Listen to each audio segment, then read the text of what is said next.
Hey guys, this is Boom and B, and today we'll be talking about auras. Auras are a team-wide buff that are obtained when your hero's factions match one of the game's predefined sets. In this video, we'll be going over each aura's stat increases, which aura is feasible, and when it is worth switching your team to get a specific aura. There's an aura for having your entire team of 6 heroes to be of one faction. Each of these same faction for all 6 heroes comes with a 20% HP and one other stat increase. For Alliance, they have 5% dodge. And this actually goes well with the high base armor stats that all Alliance heroes have, and the fact that their assassins are some of the best in the game. Heroes such as Samurai, Mulan, and Lone Hero benefit a lot from these two stats. Horde may have the strongest of all of the one faction bonuses. With 15% attack, this is one of the most useful stats for all heroes, and 15% is quite a bit. Just think about those Medusa or Scarlet stages in the Den of Secrets. I think the main reason for these being so difficult is due to the aura.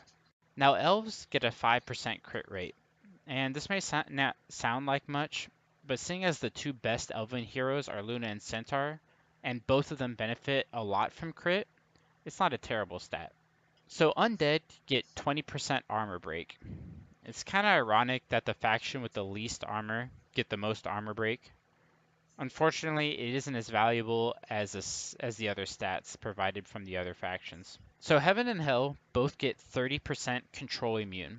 This is a pretty great stat actually, since if you're running 6 Heaven or 6 Hell heroes, the only thing that can stop you from destroying the other team is likely a stun or a petrify or some form of CC.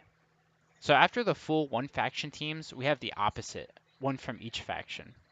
This is the most common aura we see in the game from players, and is basically a minor version of the Horde aura with 10% attack and 10% HP. The Angel aura consists of 3 Heaven and 3 Hell. This is one of the most difficult auras to get, so it provides a larger buff of 13.5% attack and 16% HP. Then the Justice aura requires 3 Alliance and 3 Elven for 10% attack and 8% HP. The Evil aura requires 3 Horde and 3 Undead for 8% attack and 10% HP. The Save aura needs 2 Alliance, 2 Elven, and 2 Heaven heroes for 11% attack and 13% HP. And lastly, Abyss needs 2 Horde, 2 Undead, and 2 Hell heroes for 13% attack and 11% HP. Those are all the auras in the game, and they may sound great, but let's see if it's actually even worth using an aura. In my opinion, if you're a new player, auras should not be a priority for your team. The reason for this is because the difference between a 4-star and 5-star hero is quite large, and trying to create an aura by taking 4 or 3-star heroes on your team is just not worth it. At the early stages of the game, from like 2 to 3 weeks of playing, your goal should simply be to get a full team of 5-star heroes.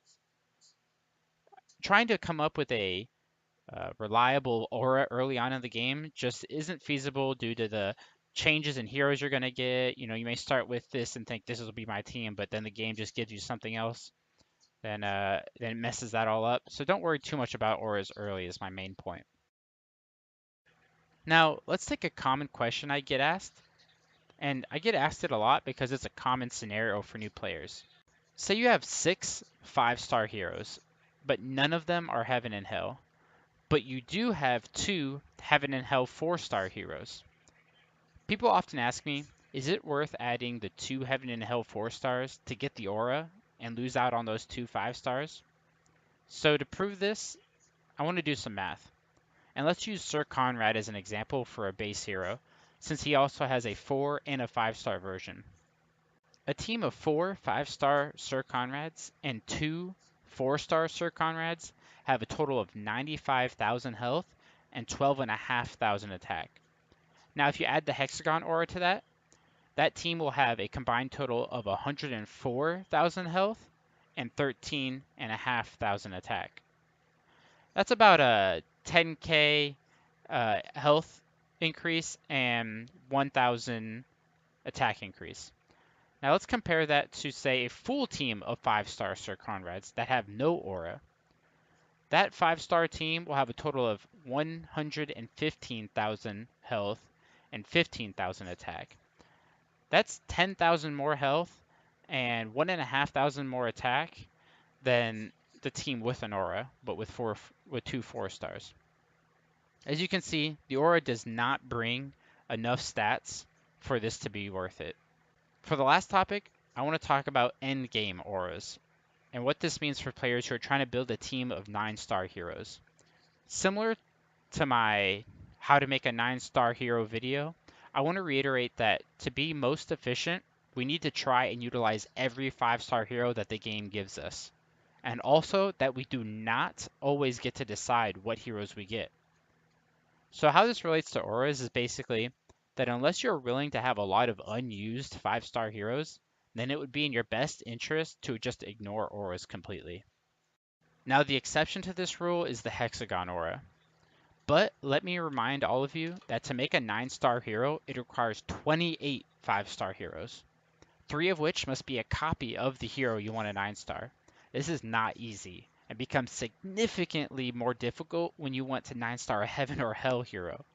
These heroes are just extremely difficult to get, and I would not recommend trying to incorporate one into your planned 9-star team unless you are a VIP, say 6 or higher player who's willing to test their luck and spend their money in the Miracle Tree Heaven and Hell faction, which by the way has a much worse rate for 5-star heroes than the other 4 factions. Anyway, that's the gist of auras. Sorry the whole video basically came down to, well, forget about auras unless you're going to spend money.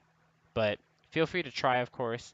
And I do think it's possible to say go for a 3-3 faction or a full team of 6 of one faction if you are planning to use a lot of Miracle Eyes on those 2 factions. But once again, I would recommend that to VIP players. So thanks for watching, and this is Team TapTap signing off. Peace.